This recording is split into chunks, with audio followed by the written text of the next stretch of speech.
The truth is, at a foundational level, you can never read anybody. You're just making predictions. And the problem is when you hear somebody who's perceived as an expert and then they tell you something about people, like if somebody were to blink more, they're lying. It changes your lens for how you view others. Blake Eastman, former professional poker player turned behavioral tech founder. He has analyzed over 90,000 hours of human interaction footage to find out what is actually happening beneath the surface. Those problems are leadership problems. Leaders that are like, I demand people to be on time, and then I find 86 instances of where they're completely full of shit. What are ways in which we could immediately go into a company and say, okay, I want to maximize this opportunity? One of the biggest ones is have a really high level discussion about what it means to be your word, what it means to do what you say you will do at the time you said you will do it. That is a corrosive element in every organization, in every company I've ever worked with. I'm really big on this whole notion of like with people, a social origin story. There's events in our lives that happen, and a lot of them are in childhood, that fundamentally change the way we see the world. Every human, even if they are superhuman, has a flaw. What is your flaw? Probably, Welcome to the show, man. You're the man. I appreciate it. Oh man, I think it's fun to come to your city and see you. It really is. You know?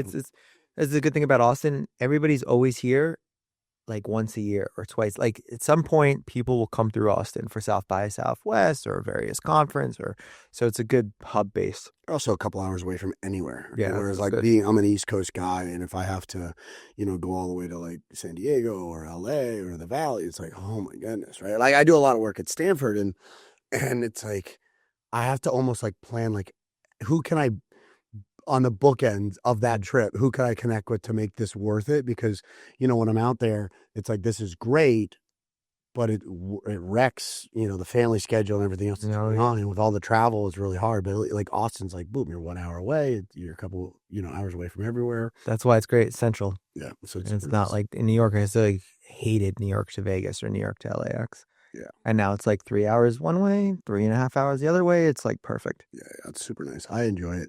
I love the area. It's crazy to see the city boom. You got in here before it went kind of crazy, which is kind of cool. But yeah, I'm a new Austin. Like there's people who have been here for like 20 years. I'm like brand new, 3 years. Your baby. It's good though. Yeah. Good. Food scene's amazing. That's where it is. It's really cool. And there's some really good people, which is cool. Community's a big deal around here.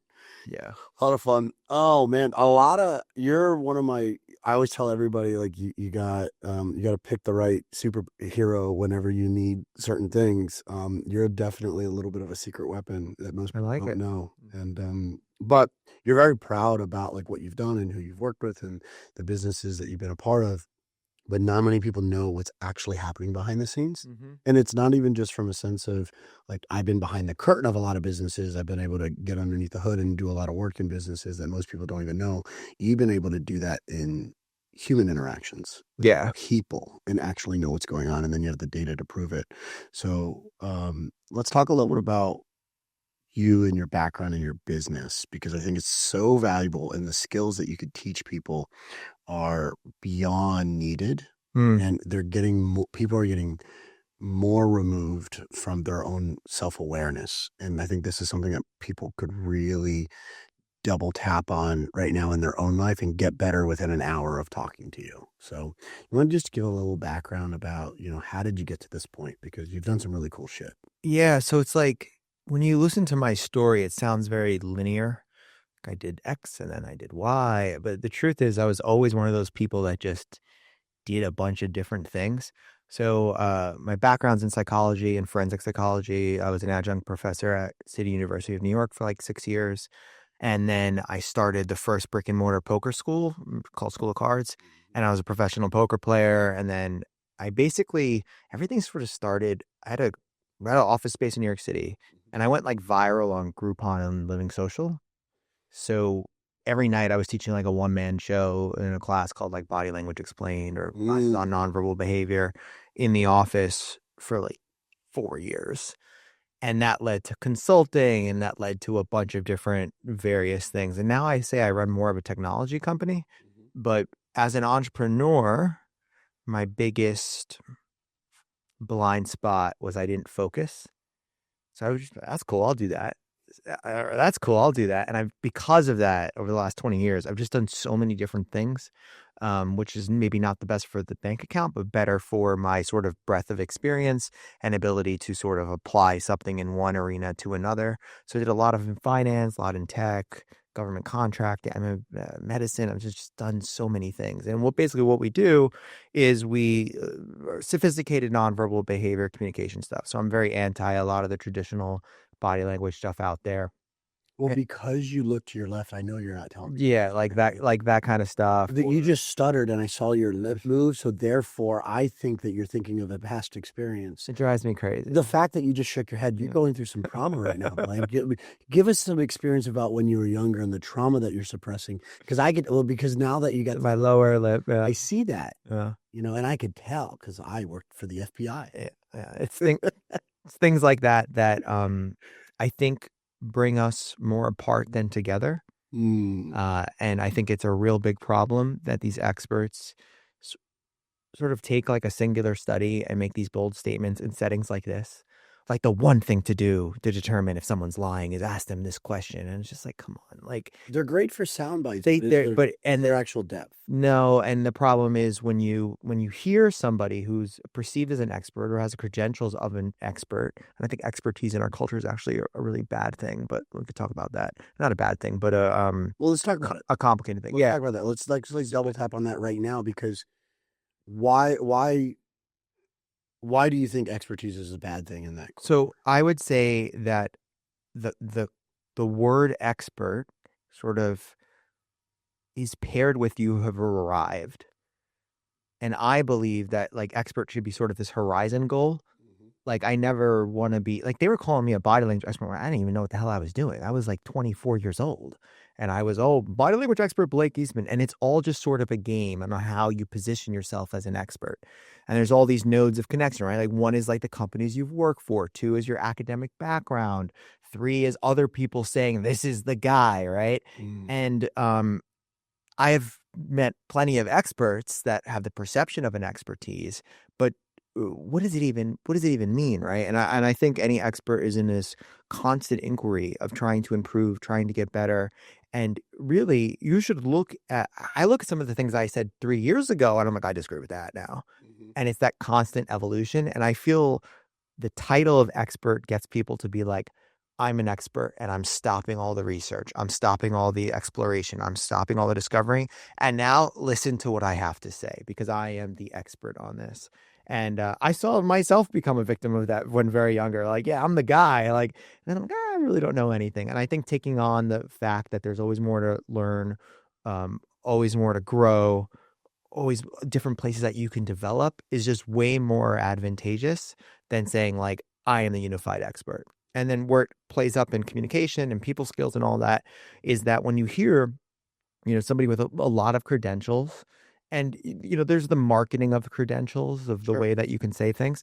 And then they tell you something about people. Like if somebody were to blink more, they're lying or something like that. It changes your lens for how you view others.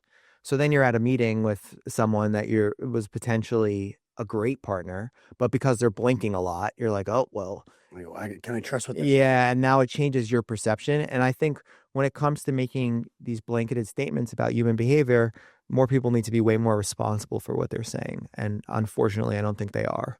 Now, you've been able to hold people accountable to at least a level of belief by using data. And that the data is only good as the quality of the data. Yeah. And what you've worked on in your business recently, fairly 5 years probably. Yeah. You've probably been doing it a lot longer, but recently the volume of data that you've been able to kind of analyze and look at and be able to say, okay, here's what we're seeing, and then this is the outcomes. It's not just like single factor theory. This one thing causes all of this stuff and it becomes this butterfly effect. It's very multifactorial.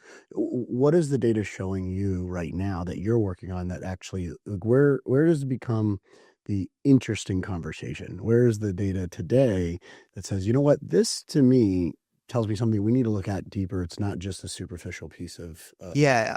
I think one of the most interesting ones is probably like facial movement or what other people call facial configuration. So just we've been culturally taught that people have these facial expressions that mean something. So like that, for example, right? Like that was like some people would look at that facial expression you just made and say, he was questioning that. Or some people were saying he was scratching his gum, or or he was winking, or he was whatever. And there's these universal ones like a smile, right? Like, oh, when someone smiles, that means X.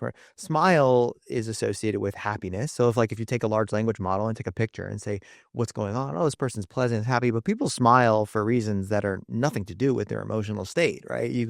When you see someone down the street, you smirk, you do these types of things. So the real one has been, I've been pretty fascinated by this. So we use our face. Everybody thinks that the face is this emotional center, and it can be. But a lot of the time, the face is just a social coordination mechanism. So we use the face like you just did something. You nodded your head to show that they're like, okay, I understand that. You didn't do that for you. You did it for me. Okay. You did it to show that you're listening, right? It's the perception of listening. And people with low levels of facial movement struggle in organizations and cultures because the reason is other people, they're not signaling to other people that I'm listening, or they're not signaling to other people that I understand. It's like if somebody were to tell you, like, I just got into a really bad car accident and I lost my kid, and you're like, it's awkward. But the reality is that person could have a ton of emotion and feel so sad for you and be stuck in, I don't know what to say. I don't even know how to deal with that. So there's a lot of people that you got to tap into that social nuance of understanding how your face is being perceived, but not from a place of meanings. That's what's tricky. So we don't really care about what things mean. We care about what society thinks they mean. Yeah. So the nicest people in the world could be like this for an entire meeting. Of course. And we see in a lot of different cultures too. It's so culturally specific. I mean, having offices in Asia and having environments in Europe and going to different places, you see that there's cultural differences into how people respond and what is respectful versus what is not respectful. I mean, I grew up in a Spanish culture where it's like to a stranger, you hug and you kiss them. And, you know, my wife, not so much. Yeah. And she's like, how do you know, like, how do you know that person? I just met them. Like, you obviously know them. Like, no, I don't. That's just how you say hi in one environment. And in another environment, that must be like almost like you're crossing boundaries. So there is cultural nuances to how feedback is given to the social dynamic.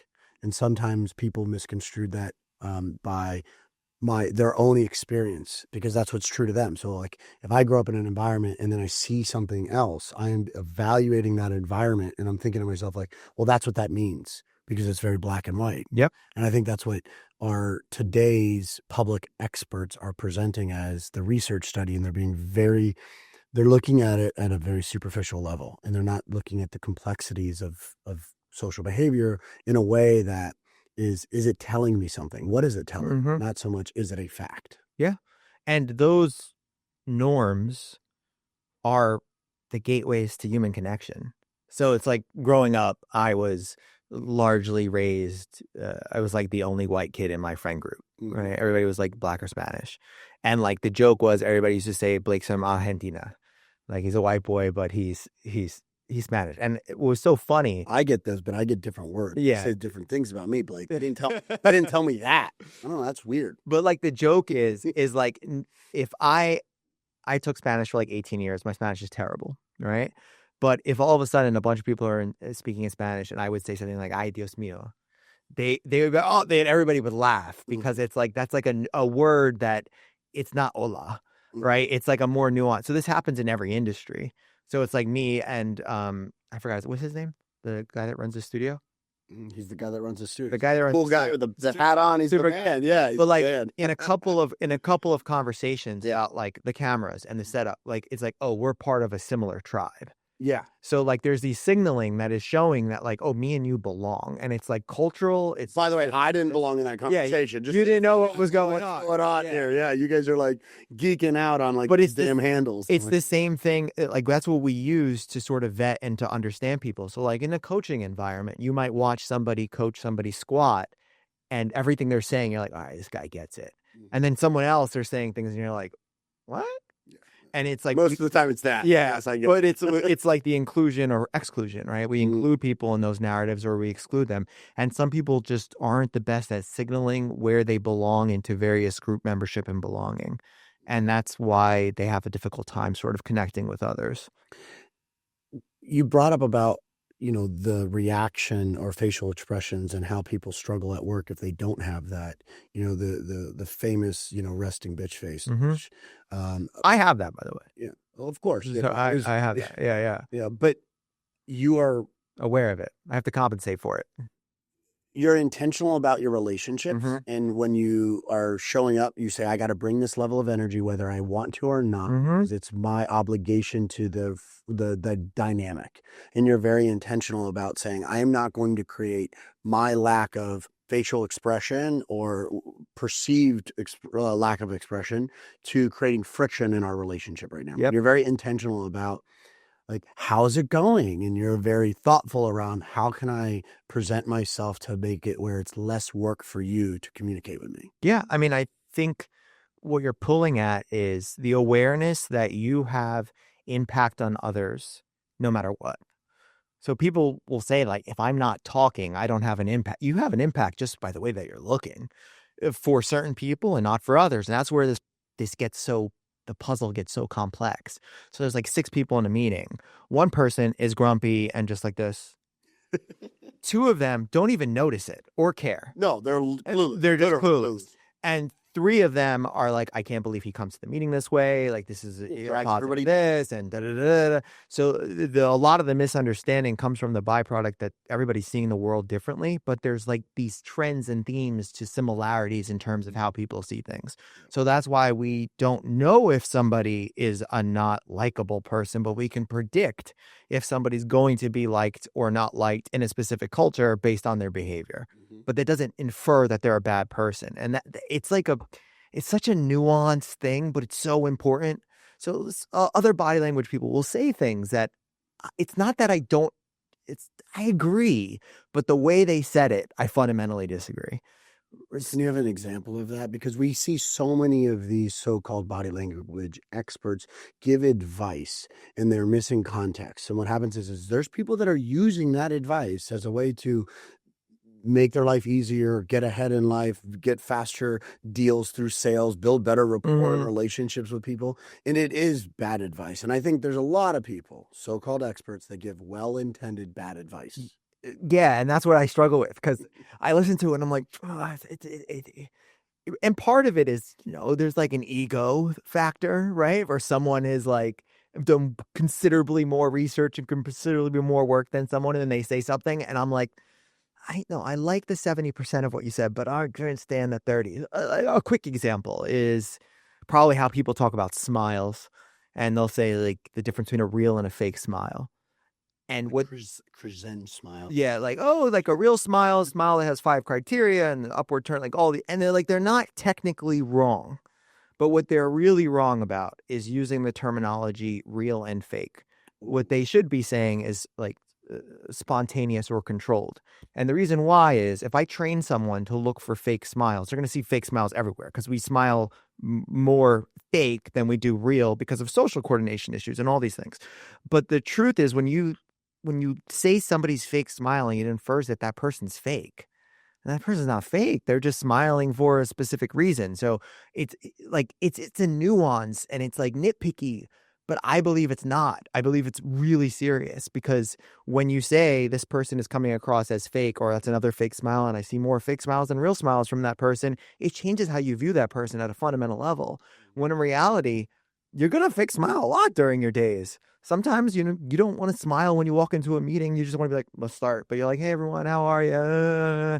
Like, that's part of what it is to be part of a social system, is to do things that you may not like to do. And some people, I think that advice gets to it. And then that's like the nuance advice. And then there's just some advice that's just not true. The problem with this is, despite having a psychology background, I've become, as I age, more and more anti-psychology, which is kind of funny. And the reason why is psychology is on a foundation of just language. And there's these things in psychology called like operational definitions. So like if you do a study on depression, you like operationally define what depression is. And you say depression is based on this, this, this. And what happens is the research is pretty pure. Like if you actually read the studies, the author of the study clearly said this in the discussion section of like, here's how we defined it, and we don't believe this is X, Y, and Z. But what people do is in our society, we're obsessed with this notion of evidence-based. Everybody's obsessed with evidence-based. But then there's this distillation of the evidence that it's kind of like that phone game. What's that little kids play where you say something and then the next person says it, and the next person says it? Yep. So, yeah. It's an old line and goes back and forth. By the time it ends up getting there, it's exactly bubble gum that you just stretch and stretch and stretch. It's got no substance. That's what's happening. So you got this pretty interesting study done on a sample of 10 people that was interesting and cool and good to the researchers for that.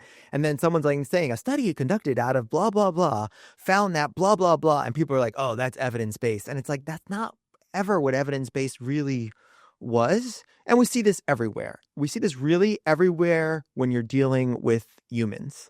We see it in fitness. We see it in nutrition research. We see it all across the board. And I just think that there's a real responsibility and real nuance in doing that. And I get it. Like, it's not easy to do it in a 90-second clip. It's really hard. I've tried. And it's just like, that's why I'm going more long form, where I could talk about things for 2 hours and discuss the nuance. But saying like, okay, here's what you should or shouldn't do inside of it's challenging. But I think there's a responsibility for everyone when you're communicating to that. And this is somebody that wasn't responsible in my younger ages. Like everything I'm saying is coming from a byproduct of not a window on society, but a window on myself. Yeah. Like if some of the things that I said when I was 24, 25, I cringe right now. Like, oh, dude, you're not, I know it sounds good, but that's not what's real. And that's the place that you're in. And I do believe words matter. So when you put a definition, words matter. It immediately starts attaching it to it. And it could grow. Yeah. And sometimes the thing that grows is mildew, and you don't want that to be growing into our academic environment or into our lifestyle environment. Yeah. Because I want to plant a seed that's going to grow a plant that's worth something, and there's something that people could be, utilizing in their life. But what happens is when you plant something and it's got no substance, it will grow mildew, and unfortunately, people attach themselves to it like it does to everything. It grows. And it affects the environment, but it also affects your perception of people, and you're pinpointing issues, in my opinion, again, purely at the opinion level, you're pinpointing issues that are representing them in a light that they haven't necessarily deserved to be put in, because you have coming into coming into this with actually a pre-frame. So everybody talks about reading behavior, like reading nonverbal. I totally want to make a course or a program called like how to read, blah, blah. But the truth is, at a foundational level, you can never read anybody. You're just making predictions. You're not reading it. Human behavior is not a book. It's not a definition. There's not a one-to-one representation of what a facial expression means exactly for that person. And you're just basically making predictions. But the problem is you're making predictions with a ton of bias. Yeah, and right? I have people all the time who will be like, I'll sit there and have a conversation, I'll be like this. Yeah, you're closed off. And I hear it all the time, like, you're really closed off. And I'm like, I'm the most focused and receptive to you right now, because I am I'm trying to not distract you. So if I do this often as a coach, I am hyper focused, and I'm intentionally lowering my space so that you could take up more space in the environment, because I'm a very powerful person. If I walk into the room, I know how I could actually dominate. And I know I could walk in a room and no one know me, which is great. And I also know how I could actually dominate the environment if I need to get attention, and I'm very loud when I need to be. And that's great. That's called range. And everybody should work on that. So everybody should be able to establish their range of understanding of their behavior and how they communicate to deal with whatever context they have to come into. So sometimes as a coach, like I respond well to like shame. So if we had used it at a workout right now and you're like, come on, bitch, like move, like that works for me. That doesn't work for everyone. Some people need like, listen, you're doing so great this week. For me, shame me, and I will rise to that. I just find it fun, right? but it's different for each person. And if you don't have the capacity to expand or contract your range or work with different parts of your range, then you're not able to have like multifaceted interactions in a way that sort of works. Mhm. But yeah, it's a good point about making yourself bigger and smaller. One's not good, one's not bad. It's just good for whatever the dynamic is. And I think that when you play with that, you learn how to show up in environments Mm-hmm. differently. And that is actually very useful because I can't show up the same way I show up in one environment and in the other Yeah. environment. I have to hold the same standards, but my demeanor in a business meeting is very different than my demeanor with an athlete at the Olympic level and what we're going to talk about. It's also very different than if I'm in a NFL meeting or in a conversation with a pro sports team about what the strategies that we're, going into. We can't hold the same level of personality in every space. I have to know the context. And I think the context of those environments are so important, just like the actual context of what am I doing and what does that mean to you is really important. Well, so you're touching on the big principle, which is people think reading or predicting behavior is about the physicality. It's not. It's about the world of the invisible. So in every social dynamic, there's these pervasive themes that are invisible about how one should be, how one should act. Should somebody have a higher status or a lower status? All these things. So that's what's so hard is you're not just judging behavior for what you're seeing. You're judging it with inside of an invisible context that there really is no universal agreement on, which is why, the people that you probably feel close to in your life are ones where you do have agreeability. So like you go to a dinner with 5 guys. And one of them, at the end, I'm like, yeah, I wouldn't say this because I would say this when I was younger. I'm better at it now. But like, yeah, that Jason dude's kind of a dick. And You you're used to say that all the time. no, and then you're well. Now I separate it. I'll say like this person's. It's really important. So to try to not to make a disposition about someone, like so to say this person's behavior reminds me of someone who's a dick versus they are a dick, because you want to separate the behavior from the person, because sometimes Why? There's no ownership to that. well, because sometimes you don't know what people are going through. So every once in a while, we're out with someone, he's a real piece of work, he was kind of rude to everybody, and we're just kind of like, what the hell's what? And me and you get off on that. We're like, yeah, we're not like that person, right? Like we get it. Include me in that. And then we find out that it was one of the toughest days of his life. Yeah. And he was just really, or he was he's been following you on Instagram for years and was really intimidated by you and didn't know how to act. Stop being a bitch. Yeah. Say hi. But good God. But then if you were to touch him and see all of his narratives, you'd be like, oh, come on, give me a hug, man. Yeah, totally. And I feel like that's 99% of people. Like this whole notion that there's psychopaths everywhere. It's just like kind of crazy. Like we want to think that way. But the truth is most people are decent people that are misunderstood. And then there's a couple of piece of works that need to be like thrown to Antarctica. I believe in that too. But the amount that we think it is versus that it actually is, no. And you can't help or improve or be a catalyst for someone else's life unless you understand that. And I think most people just judge instead of seeking to understand. And the truth is, if we want to talk about like manipulation, like manipulation and working with people and all that stuff is about understanding their underlying logic and levers and all that stuff. And you can't do that if you just make them wrong over and over and over again. You think that it changes the way that you get to know somebody? How quickly do you learn about what somebody is if you're walking into the conversation with like this identity as well? What are useful things that people could do to be better at that, be more empathetic through body language or through just listening skills? I mean, I think always the unilaterally most useful thing is to watch yourself on video. I think it's the most underutilized resource. Like we're on Zoom meetings all the time now. Most people are looking at themselves in the screen anyways. They're not looking at the other green dots. And most people aren't good enough or haven't trained the sort of cognitive resources required to pay attention to multiple people at the same time. So what's helpful is like, let's say you just let a Zoom meeting or you just let a coaching set. Like every coach out there should be recording like every third session. Like just to see, oh, wow, how'd I interact there? How'd I did that? So on and so forth. But video is in a world of so many perceptions, video is a central point of truth. It's just, did it happen? Yes or no? Yes. We call it, and then we could talk about it later, whether or not it was right or wrong. But video or how we got the moment. Yeah, exactly. So here's a great example of things that I do immediately, taking kind of my work in sport because we have to watch game film Mm-hmm.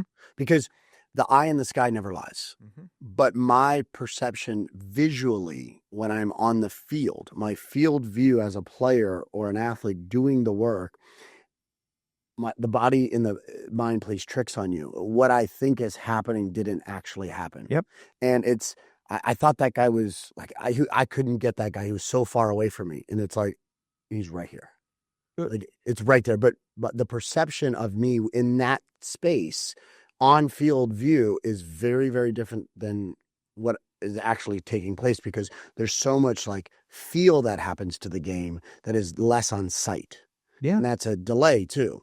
On the coaching sideline side, there's a sideline view where I get to see things move kind of in parallel to the work, but I'm at the same level of the player, but I'm at a different angle of the player and I'm not moving. So I'm stationary, they're moving. That is really quick, fast feedback. And then you have kind of like your coach's box view, which is like your sky view. And that's being able to see the chessboard in all different angles. So I tell people that in coaching, there's 3 things that you absolutely need. And I think this would be really great for you to kind of like break down what I do and be like, here's ways in which you could do it better. And here's some things that you've got some gaps, coach, and we got to work through it. But number one, I think you need perspective. Mm-hmm. Without angles, you're missing out on the full picture. Because what could be true is this could be a circle, but then on this end, it's a square. And it's that parallax of coaching that has to start with perspective. And the second thing is you need attention. Whereas if things are happening, but you're not paying attention to it, or things are happening, but you're not actually pulling attention to it, you talk about like the guy in the meeting that's mopey or grumpy. People, sometimes it just goes right past them. They're aloof. They don't care. It doesn't affect them. And then the last thing is you need direction. You need to give clear communication or clear direction of what we want to have happen in coaching. So this idea of watching game film in business is so missed, and we do it in sport every day. After practice, we watch game film. There's pictures that are snapped in the game that show up, and we see this is where you are. Look at what happened. This is what the safety did, and we want to look at that pre-snap so that we have a read because we could get that pattern recognition. And if you think about the world of sports, it's like a chessboard, but the rules change and the pieces change before every play. And then there's set pieces. Yeah. So each sport's slightly different. And when we see that, we could take that same concept to business to where right after we had a meeting, and I call it a friction score. How much friction did you create by not responding quickly to the question or to something that was a point that was made? Yeah. And when you bring that up in a meeting and you say, let's just look at how much friction you created. So this person's talking. And immediately are you like responding? Because the root word of respond comes from responsibility. And you have to think about it. Being responsive is being responsible. And if we are just being like dead face, resting B face, what ends up happening is people are like, I don't know what I'm getting. It's like I'm talking to a stoic. And that may be great in your life, but it's really difficult when it comes to having a conversation that's 2 ways. Because I don't know how you're responding to it because you're not giving me anything. Yeah. Not everything is verbal. Yeah. Nonverbal. Just like what I did there. See? Finally got a laugh. Yeah, That's a fake laugh. Yeah, that was real a laugh. That wasn't real. Was it real? I feel good. All right, cool. But I'm saying this because fast feedback is important and game film is important because just like in sport, the eye in the sky never lies. I think that you need to do that because people need to see themselves. What are things so we are doing that first thing. What are things that people should be looking for in those meetings? So this is what's the problem with the difference between like a sports context and a business one. So a sports context, the objective of the game is very defined. Super right, super tight. So like, and the rules are defined. The rules are defined, the constructs are defined, and with the growth in sort of sports exercise and science, the also like mechanics are defined, right? So just like there is a right biomechanical way to do something for your body or for whatever, Absolutely. But it's binary. It's like right and wrong. Correct. And so, at point of contact, there's biomechanical truths that will increase or decrease the chance of an injury. Right. So there's a skin in the game and risk to it too, which are very clearly aware of from everybody in play, either before, during, or after, because of the end result. Yeah. And what you're alluding to is that's not true. That's the problem. In these social interactions, it's not like that. So you have to know what you're optimizing for. So you have to know like what the outcome you want to be, and then you have to optimize for what you want their perception to be. So it's like I never tell anybody how to act. I ask them how they want to be perceived and make sure their behavior is in alignment with how they want to be perceived. So if you're a coach and you want to come across as like no bullshit, super intense and super serious, I can help you optimize that. But the question of whether that is going to be effective or not for this individual is a whole other conversation. So it's just more multi-threaded and more complex. And in a lot of ways, that's why I loved, like I did the largest study on poker players. I loved doing the research on poker because it wasn't like that. It was either something was connected to a piece of information that can be used or it wasn't. It wasn't this, well, what's this? What's that? What's this? Because the truth is most behavior is just noise. It's not really valid. And how do then you cut through the noise then? We have methods for doing it, like looking for what the patterns are, but really it's in a group dynamic of 6 people. It's like hard. Put it this way. If you're in a Zoom meeting and somebody's just like staring off into oblivion, like you're just like this and not literally watching the Zoom meeting, your behavior doesn't matter. Your vocal channels do. So your voice holds more weight because they're not even looking at you. So me and you are having a conversation with 4 people right now, and 2 of them are really anxious and not looking at us. Yeah, and we're just like, we can say whatever the hell we want. They can't even see the signals. So the ground truth is not even being processed. They don't even see what's going on. So like that's like a calibration. Like, okay, I don't need to worry about my, resting negative face right now because they're not even staring at me. So and then with each person that gets added, it gets inherently more and more complex. And the problem is on a team. And let's just say like the NBA, you have a 5-on-5 dynamic, and we have 5 members of a team that the assumption is that they all want to win, but they all want to win at different levels. Like there's like the Michael Jordan and Kobe Bryant level of wanting to win, and then there's other players who are just like, yeah, I'm a top performer, but I don't have that like dying competition, right? But it's also not sustained. So exactly. They have it. What triggers it is for different reasons for everybody. And in environments, they learn to show up. And I think some of the best performers in the world know how to bring that every day. Yeah. And some of the best performers know when to bring it so that they learn to actually lower the actual, like the intensity of their day so they could carry that actually a longer period of time. Like they don't need to have the most physical game to make the most impact. Yeah. And people know that. And it's like I recently was in LA and I saw Zion playing right after post injury, and like, oh man, I felt he was just getting brutalized. Like every time he was within 5% of the paint, he was just getting swarmed by multiple people and really hit. Zion's a physical player. Absolutely. And to actually move him in any way, you got to really put some force there. And you could tell the way his movement was is he was being protective of injury. Of course. He couldn't play full out because he's playing a different game. It's like, so I'm sitting here as a fan thinking like he's a little bit less aggressive, but the reason why is he's optimizing for a different game. He wants to play a whole season. He wants a career, and he realizes that he might need to dial that back. And then there was a fan like 3 things like, what's up with Zion? I'm like, well, he's playing a different game right now. And this is also not deep in the season. So is this game the same as an Eastern Conference final? No. It's different. Basketball is very different than basketball because they're optimizing for the long game of the season. Exactly. So so sports is a really good way of looking at it because it's more basic than human behavior. Of course, because when there's more structure. There's way more structure. If I look at like periodizing a year, there's structures to there's 5 phases of a year when it looks at like a cycle that's clear.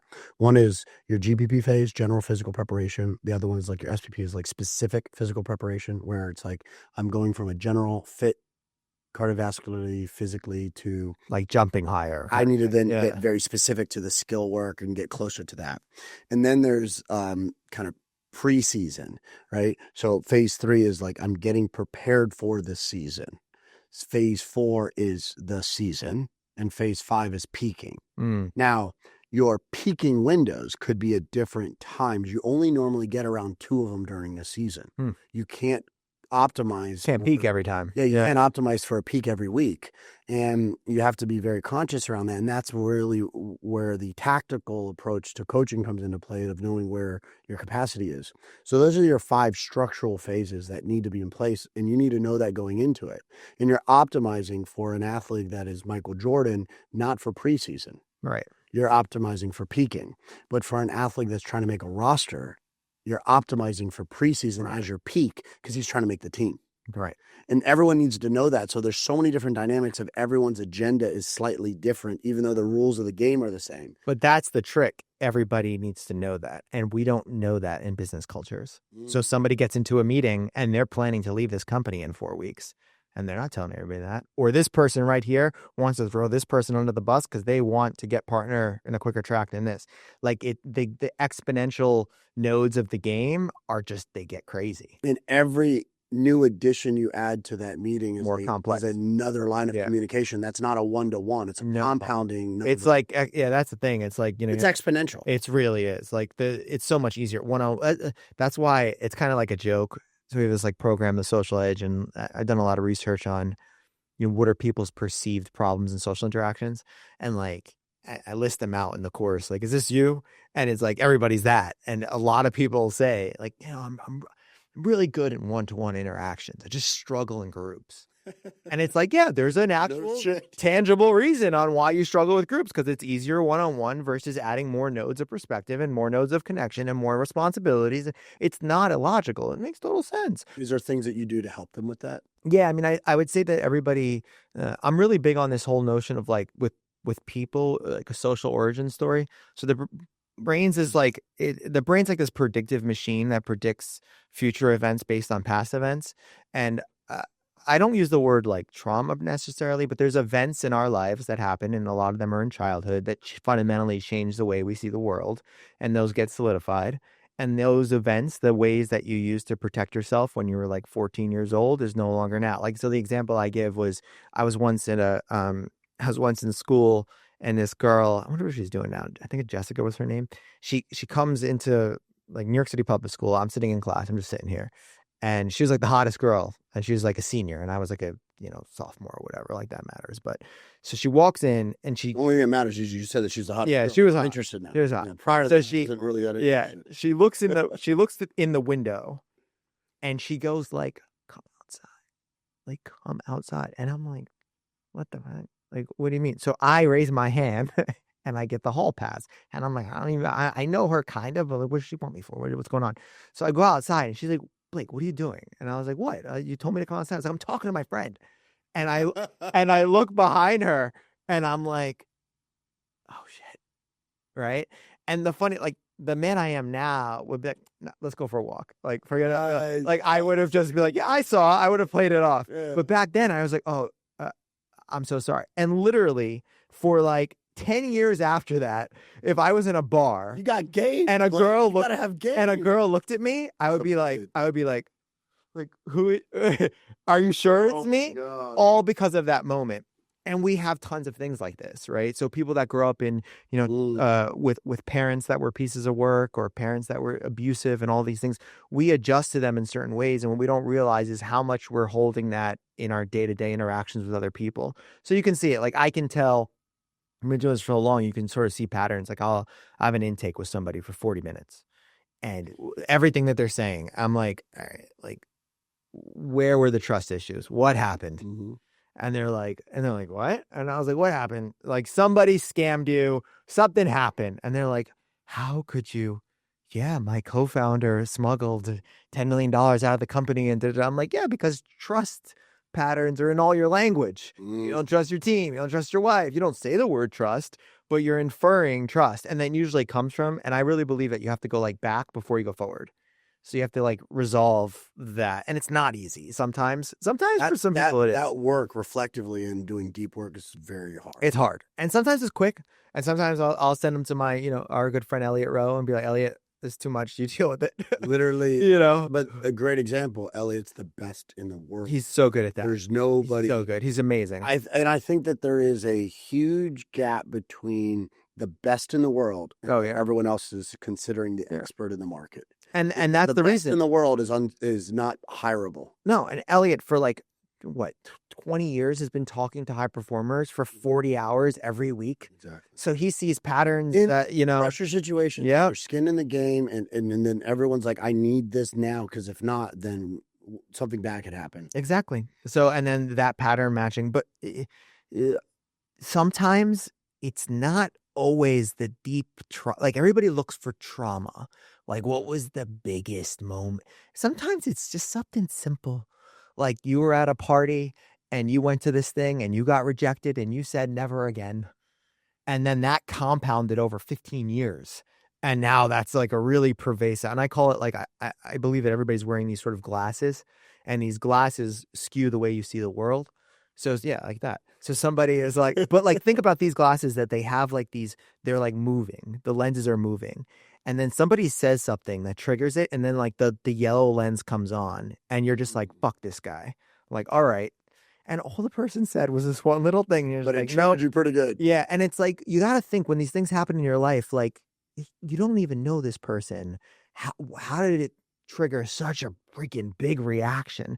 And it's not that person. It's something that happened to you. Yeah. They don't have that much, equity stake in your life that they triggered you. Something they did reminded you of a bunch of stuff that was unloaded on you in that moment, and a bunch of things that you've been collecting for a very long time. And this is why most arguments are heated at the partnership level. Oh yeah, because that's the hardest one, because you both have stories for each other, and you have this, and you said this, and, and they carry all of those coins in their pocket that they could kind of throw at them when the time is right. Well, I did this, and you said this, and you did this, and sometimes you have to have a clean refresh. Like, all right, tabula rasa. Like, you can't bring up that thing that happened 3 years ago. Like, and it doesn't serve anybody, because you're sometimes in couples, you just both be in this pattern of trying to be right. Like, oh, I'm right about this, you're right about this. Like, none of you are right. Like, you each have your own perception, you each have your own views. So how do you get people on the same page at the communication level, knowing that part of it is also, are you even listening? Are you paying attention? We have different rules of the games. How do we, because at the end of the game, what are we optimizing for? Mm-hmm. We're all on the same page, because the easiest way to win is go with a group of people that all have the same agenda. Yep. And we're going in the same direction, so there's clarity. And what happens is when you add a new person to the mix that's not carrying their weight, they become dead weight. And what we're trying to do is we're optimizing for reducing the friction, easiest path to success. And there's always a communication problem. Yep. And there's a few moments that we could look at and say never, always say always, never say always, like it'll go back and forth. And you don't want to use these words. But the truth is, there's always a communication issue. And the part of that stems from agendas we like to act like they're equal in business. They're not equal. And most of the time, everything would be a hell of a lot easier if people were just more comfortable just being real. I just want to know, if I'm a leader in an environment, I want to know, are you telling me the truth? Because if you're not, immediately I have to start worrying about the secondary thing, because you created a second problem. And this is the thing about leadership. Sometimes leaders lead in a way that doesn't get people to tell them the truth, because they're very hard and very demanding, and they have a lot of expectations and all these things. So what people are going to do is they're going to lie, or they're going to find a way to massage the truth and give you the information that you want to give. And that is definitely a problem with a lot of leaders. And it goes both ways. Like I was once coaching this executive that you wouldn't think that he needed coaching. He was just great with people. He's like, why are you hiring us? And he trained his entire team to just agree with him. And he was so charismatic and so persuasive and so fun. And I remember watching one meeting where people would like watch him so carefully, and they would know if he was going to like something or not. So somebody would like say something like an agenda, like, hey, I think we really need to do this. And then you'd see them like watching him. And then if he was like, look like he was like, no, they would start to backtrack and be like, oh, well, I don't actually think that. And I'm like, you have a bunch of yes people around you, dude. And he's like, no way. I'm like, and you'd think he was the kind of person because he seemed honest and cool and all that. But, and that's the problem in these corporate settings or business settings. People don't understand the impact of their status on others. Like when you're the boss, when you're the CEO, when you're the founder, when you're the this, like status is this sort of pervasive theme that's everywhere. And sometimes people just don't want to speak up to their manager. They're like, tell me what I'm doing wrong. And you got to like break them to build that. How much did my team pay you to came into this meeting? I just They want bribe me. also like, if we are playing that game, can we at least put a little bit more stakes on the table? And then also, I think sometimes, listen, people are different. And sometimes people are just not right for the culture. Just that simple. Like, listen, I like you. You're a good person. You're this, you're that. But you're not ready for this. Yeah, there's a lot. I think there's a lot more of that than there is people, they're not a good person because they're not working on it. Yeah. Reality is they're just not ready for this environment right now.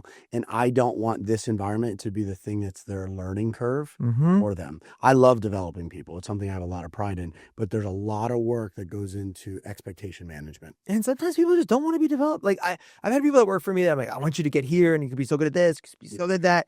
And they're just like, listen, Blake, I just want to work 9 to 5. And I don't want to really do much. And I'm like, okay, how can I find or create a role where that wins for them and wins for me?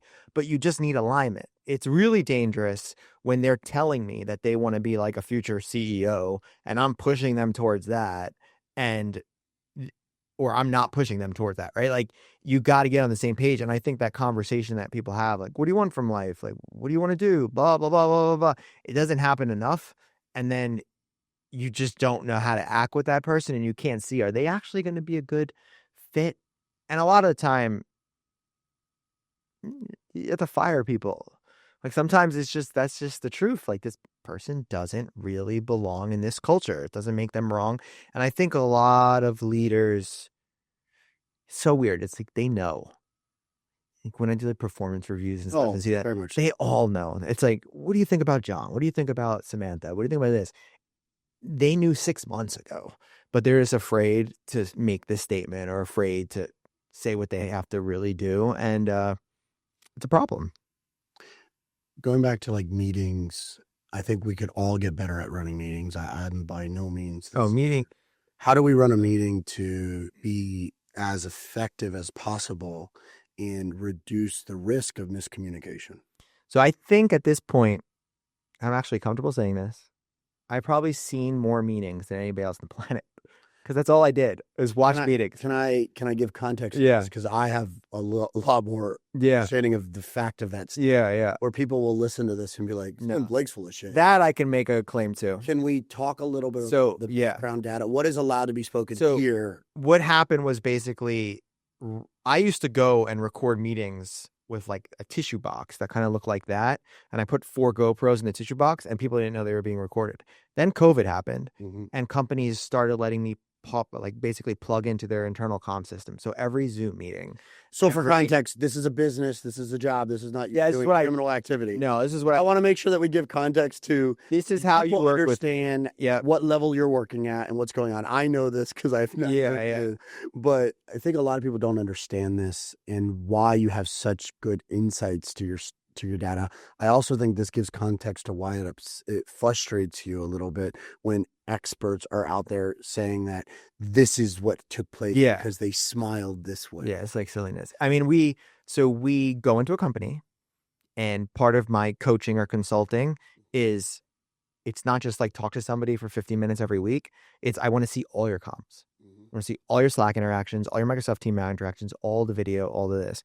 So I review a ton of meetings. I think like last year it might have been like 90,000 hours of meetings. And now we have software that's doing this. So software is parsing all the things that I'm sort of saying. But in the old days, it was Blake uploading the video to Frame, sitting there, watching the video at 1.5x, and literally making comments. Like that was my job for a very long time. Became a research professor. Of meetings. Yeah. And so I have a lot of opinions on meetings, but seeing so many meetings, there's so much time lost in meetings. And it depends on the culture, but usually I think the biggest thing is meetings are often used as status updates. Mm-hmm. That happens a lot where all the data is there where this could be a document, but everybody like goes through their entire department and they're like, every week, this is where we're at this. And I'm like, this is a sheet. And then second is meetings are so expensive. Like you're locking down emotionally and financially. You get an entire executive team of like 8 people. You put them on a meeting, you take their hourly rates.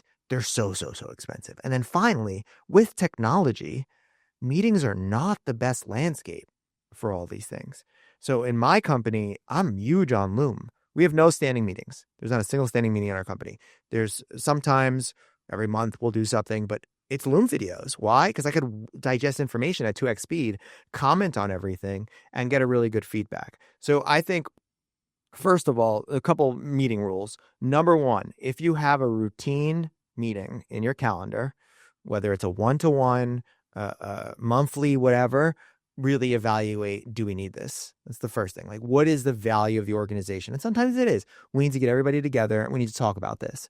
So I think when you need to get a bunch of people together to solve for an outcome, meetings are great, right? Like you got to sort of do that.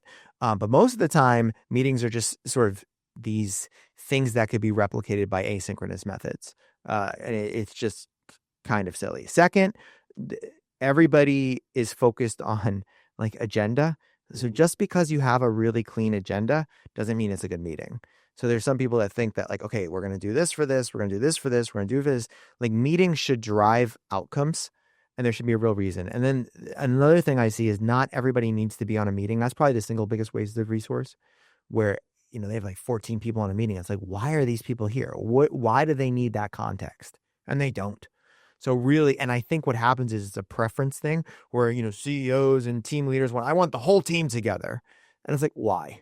Well, I just do. I think the reason I see as the nature of leadership repeating themselves. And it's easier to hear it from the horse's mouth than it is to get the confidence that that telephone is communicated successfully, because the commitment from the first person I heard, it says, I'm committed to this outcome. And in order to do that, I have to be committed to this language to get it through to the next person. Yeah, it's a preference. But the truth is now with all the AI integrations, like you just drop granola in every meeting and have it summarize whatever anything happened. And you can source that. Like there's just so many ways to be more effective.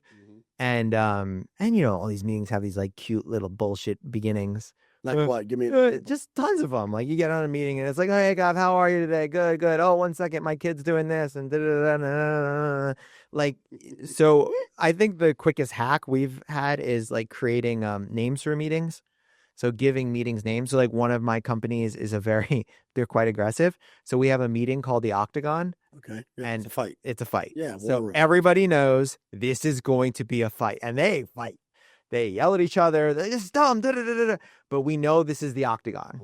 Let's go. And it works, right? Let's go. And then you have other meetings that are like, listen, we're just getting together because we haven't seen each other. Coffee. And it's coffee hour. And it's so better. So like the worst, I think, are the one-to-one meetings. Like I've watched so many one-to-ones where it's like, well, what's the scope of is it a coaching meeting? Is it so if you can just that would be the opposite. I think that our group meetings are a waste and our one-to-ones are very impactful when you're working in a because I think that you get depth of relationship. But it's going to be different because you're a coach, so you're good at this stuff. So a lot of people aren't good at this. So the one-to-one meeting is just like a terrible feedback session or like, hey, what do you want to talk about? Or it's not scoped out. So like the whole point of a meeting is like, okay, this is a one-to-one. Like if you had somebody that was doing one-to-ones every single week with all of their top 10 people, it should not be the same one-to-one. It should be like the first week of every month is a coaching one-to-one. And this is going to be for 20 minutes. I'm going to be there for anything that you need, and I'm going to help you work that through. 2 is going to be a career and alignment one-to-one. And we're going to talk about your career and the macro aspects and if you're trending towards the right thing. 3 is going to be feedback for me. 4 is going to be like the more you get concentrated on. Also very good for the actual counterpart. Exactly. They show up with the intention. That's exactly why. So like when you give the meeting a name, it creates the expectation that we're going to solve on the intention of that name. Whereas we got some work to do, guys. Guess who's going to be updating our meeting structures? It's really, really helpful. And it's really helpful for the people that are, you know, that's kind of one of my hacks is when I go whenever you're a consultant, you go into an organization, in the back of people's minds, they're like, "Is this gonna be more work for me?" Yes, that's You the know, biggest. that's That's the the problem. biggest hurdle to overcome. Yeah. The leadership work too. They're like, "Oh God," and the first thing I always do, I give them time back. So I'll say, "Listen, you're wasting a lot of time on meetings. I think I personally would like to see a 40% reduction in time." And people are all like, "This is what I've been saying. Finally." I don't. And because they don't have the authority to say that, and then I show like material evidence of what is being discussed, what was reached, and then they can't argue with it. So it's different when I'm like, "Hey, you're wasting time on my meeting." data. Yeah, like I have like, "Okay, just so you know, in your grouply blah blah blah blah, 45% of it is spent on updates. Are we okay with moving that to dot?" And I'm like, "Are you serious?" And I just like show it to them. And then you can't really dispute it. And that's why I love video and data, because it doesn't lie. Where I don't know, I could throw out a number and be like, 35% of these meetings are a waste. I'm just pulling it from the top of my head. But when I actually look, it's way, way more interesting. And then it can't be disputed. That's nice. And the reason why I think that's valuable is because number one, it creates a really, really quick win. Exactly. So the first win, because the first win is one of the hardest ones, because it changes this losing environment to a winning environment. And when you do that, it's like, okay, cool. Can we just keep that going? And then can we get a little bit closer to perfection of what created this outcome, which means we need to have more inputs that are like this, that created this win, and then get momentum, because it's the easiest thing to get other people to kind of gravitate to is when we're moving in that direction and everyone's in the right direction. Yeah, I wasn't always good at that. I wasn't good at the quick wins for cultures. I would like, "Oh, let me take some more time to figure out how to do this." And That's the academic background. yeah, that's the research side. You don't like to give superficial answers, and because of that, you need depth. So your due diligence and discovery is probably really thick. So that's why, like, the due diligence, discovery, like that initial process, it's low weight for them, because I'm just observing the meetings. So it's like I'm getting to see with everything that's going on. I'm not having to sit down with everybody's. I mean, I do that too. I have like one-on-ones and all that stuff, but I get a beautiful tapestry before I make an actual recommendation. And then usually like it's checking in with leadership. But the truth is the people that I'm hardest on are the leaders. Like that's why I've been effective. Like most problems are leadership problems. Yeah. That's just the way it is. What is one hard moment that you've had to work with in the so many. The biggest one is people not being their word. So leaders that are like, "I demand people to be on time and be their word," and da-da-da-da. And then I find 86 instances of where they're completely full of shit. People don't like to hear that. They do not like to hear that. And they fight out of it and they wiggle out. Well, they reason with it. Yeah. What happens? Like, I was like that because of this and this. Yeah. Oh, no. And then the whole culture makes excuses for you. Mm-hmm. So it's like, there was this time where I came to a meeting like 2 minutes late or 3 minutes late for my team, for like 4 people. And I get on the call and I say, "I'm really sorry I'm late." And they go, "We saw your calendar, like no worries. We know you're busy. We know you're going through a lot." And I stopped and just sat there for a second. And I was like, interesting. I was like, this is not what I want, guys. And they're like, what do you mean? Like, I'm like, I expect all of you, if a meeting's at 2, to be on the Zoom exactly at 2, not a minute later, not a minute before. And I hold that standard, and I say stuff to you when you come 10 minutes late and stuff. So when I don't do it, you have to be equally as hard on me. This is a two-way street. Yep. It should have been like, "Hey, you should have moved the calendar invite by 5 minutes." So I just took I took 12 minutes of all of your time. And it's not fair that I'm the leader, that I take your time. Mm-hmm. And they almost didn't believe me. Like they were just like, "Is he just saying?" And I'm like, no, I want to be held to the same shit that I'm putting out. And that's fascinating. I think there's a lot. I mean, being on time is really important for a lot of people, and I value it so much. However, and this is where I'll push back on a few things at the leadership level. I'm late to most of things. I am, and I'm okay publicly admitting that. I set the expectation very clearly. This is something that you may not like. Here's my expectation of you. That's better. Just being very blunt with you. You may not like it because I will not be doing that. Yeah. And that's very different. Kane, my business partner in another environment, is not late to anything. And he holds true. He's like, I believe I need to show up very similar to the way you're saying it. I need to show up, but I make it very clear. Expectation management, your ass is there and your ass is ready. So I need to go. I have no problem with that. I have no problem with the explicit statement of that. And what I have a problem with is you going, reality. I'm never fucking late. And then you always come late because then people don't know they don't know how to calibrate you. And it's funny because in certain environments, people feel like in sports, people are like, Cav, like, I know that you know how to show up for things because you're never late to like a practice session, a training environment, and sporting events. I was late one time in 20 plus years in like pro sports. One time. Why? Was it like car accident? And I'll tell you the interesting story. It was last year. And I was driving and we hit pretty bad snow. I'm from Miami. Mm-hmm. I know am I prepared. Don't know that game. Yeah. Like I was like, Dad, you did not prepare me for this. You failed me as a father. And he's like, yeah, like I had a lot of opportunities to teach you how to handle 40 inches in Miami. Yeah. Well, I was driving I think a Suburban, but it was a rear wheel drive, thinking that is a good idea in the middle of snow in Buffalo, New York. Yeah, not good. Like didn't know that was not a smart idea. And lady cuts me off and I just go boom right into the sidewall. I mean, just snow and I had to get dug out. And I had an individual tell me, go, in all my time working with you and I didn't see your car parked there, I knew something was wrong. Yeah.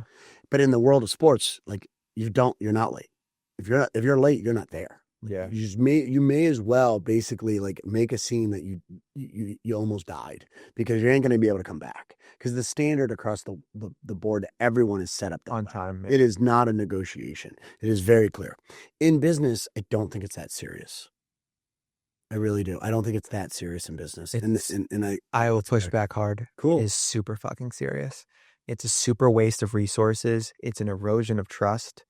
It's a big problem. And leaders, I don't mind what you do. What you said, I do not mind at all. If you're clear about that. I am. Because my partner like said completely opposite. I have no problem with that.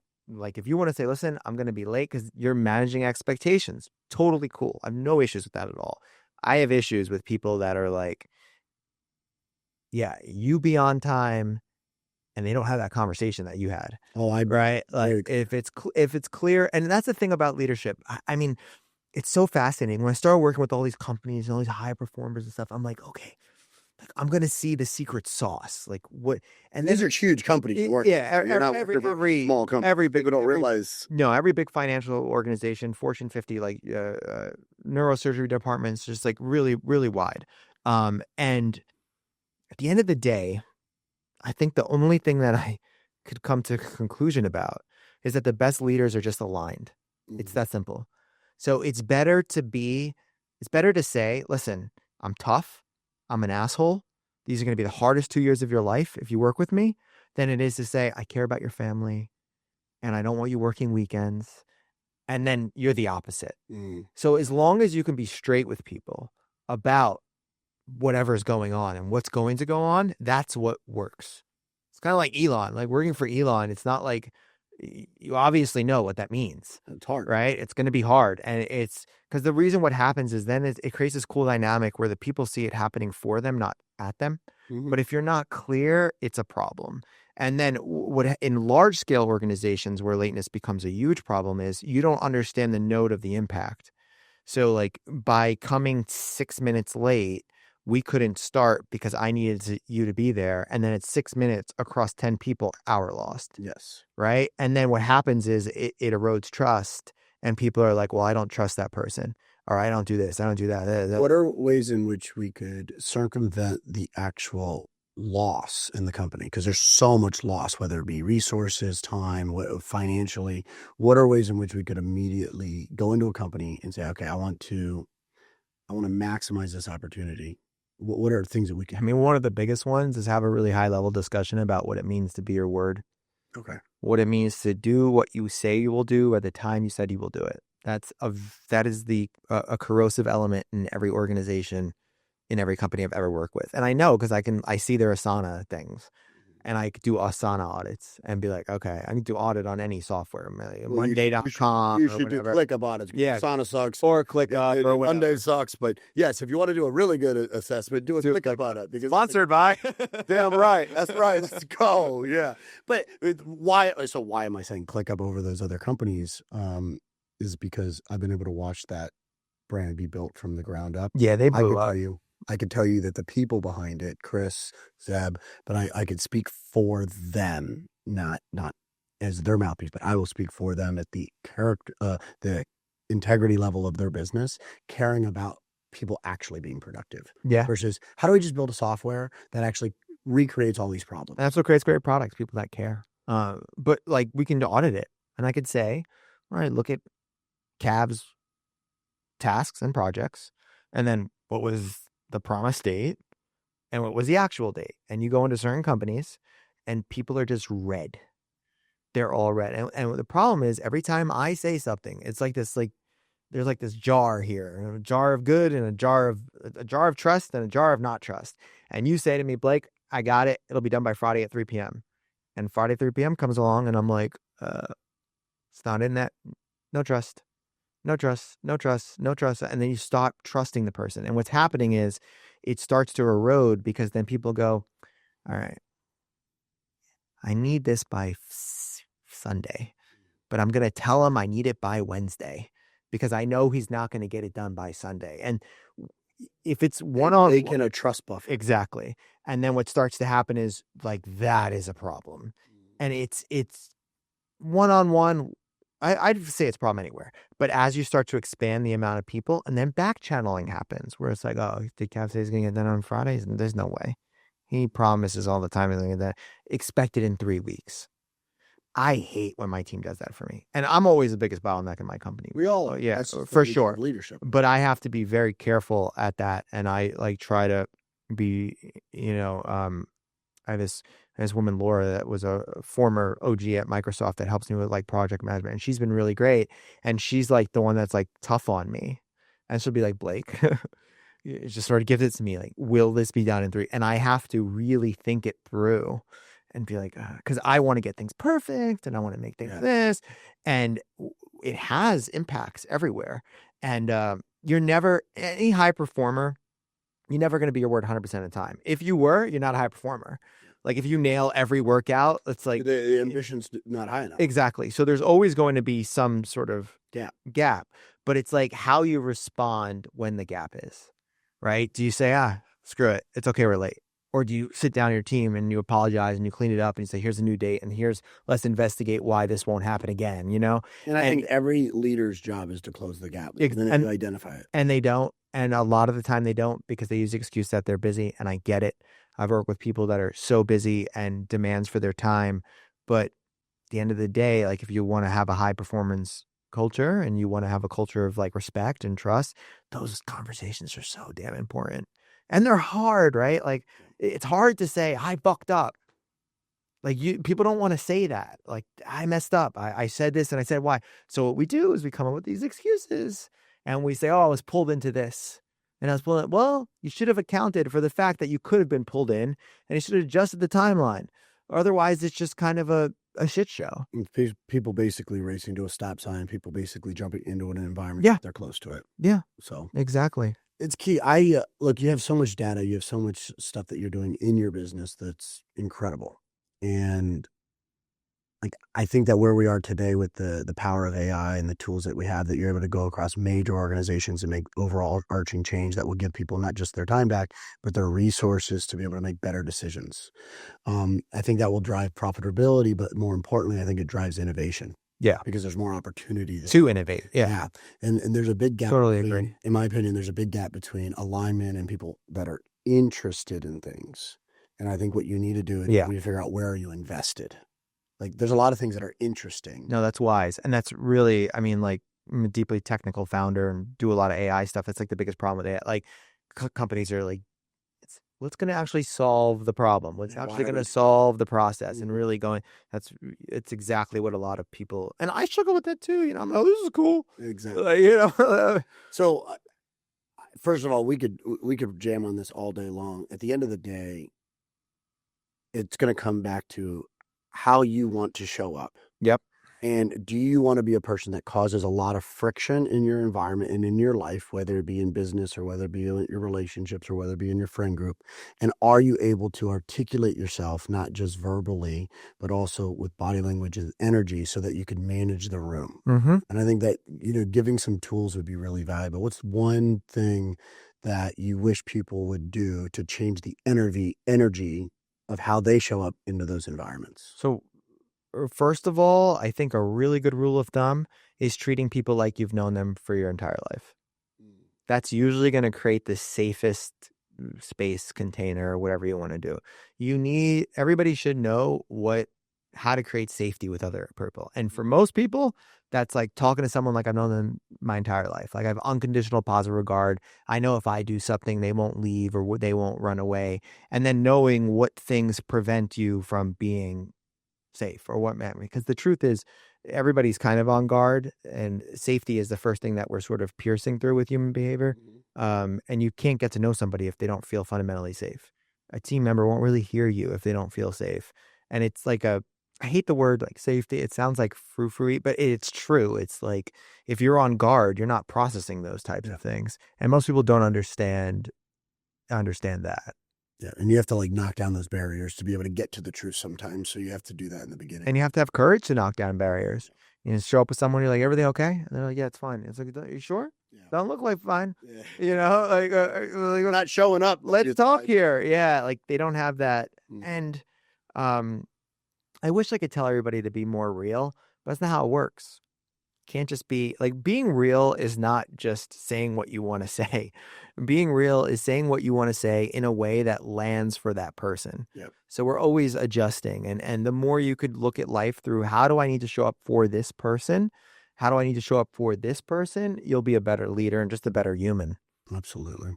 I ask 3 questions to most people when it comes to these environments, because I do have a team of Avengers around me, and I believe in this kind of, you're a little bit of a, Superman, superhuman. But I think every superhero there's 3 things that are very clear that make them who they are. Number 1 is, what do they stand for? So what does Blake stand for? That's a fucking good question. I think I stand for understanding, and I especially now, and I wish people could really see the depth and nuance of people as opposed to trying to sort of bucket them. Yeah. And I want to be a catalyst for greater understanding and greater nuance, because I think all the beauty is in the nuance. I think that's a better word. I stand for sort of nuance and trying to be the antithesis of all the stuff that we're seeing, where it's like, this is what you should do and this is what you not should do. It's like, let's explore the more complexities of human behavior. And I think humans are very beautiful, and we're complex, and we're wired so differently. And if we could be on that inquiry, we could have just a better world. Awesome. And you look at like Iron Man, he's against weapons in the wrong hands. Yeah. Is what happened. Yeah. Every Superman has something they stand against. What do you stand against? Probably simplicity. No, probably stand against. I think I stand against teams. Like the duality and tribalism of human behavior is something that we need to stop. It's not good. I stand against Republican and Democrat, left and right, good and bad, evidence-based and non-evidence-based. We're such tribal creatures that we arrange ourselves in tribes and then we attack one another, right? And it's kind of like the whole joke is like if an Independence Day scenario came and aliens were to come, the whole world would be unified. Because now we're the tribe of the world. Sure. And I think because of a lot of reasons, we've become more tribal than ever. And I would love people to stop being so devout in their little groups. People think that they're wrong just as much as the other person on the other end feels like they're right. And so it's like both people have that same feeling. Yeah. You look at like Batman and his work-life balance, and he doesn't have that. He has trust issues. Every human, even if they are superhuman, has a flaw. What is your flaw? Complexity and perfection all the time. Cool. Yeah. for sure. That's an easy one. You're good. That was the easiest question to answer. I appreciate you. Yeah, thanks for having me, man. This is great. Absolutely. We'll do it again sometime. Yeah, whenever. Great. I love it. You got it. Thank you so much, man. Appreciate you. Yeah, thank you. Good handshake.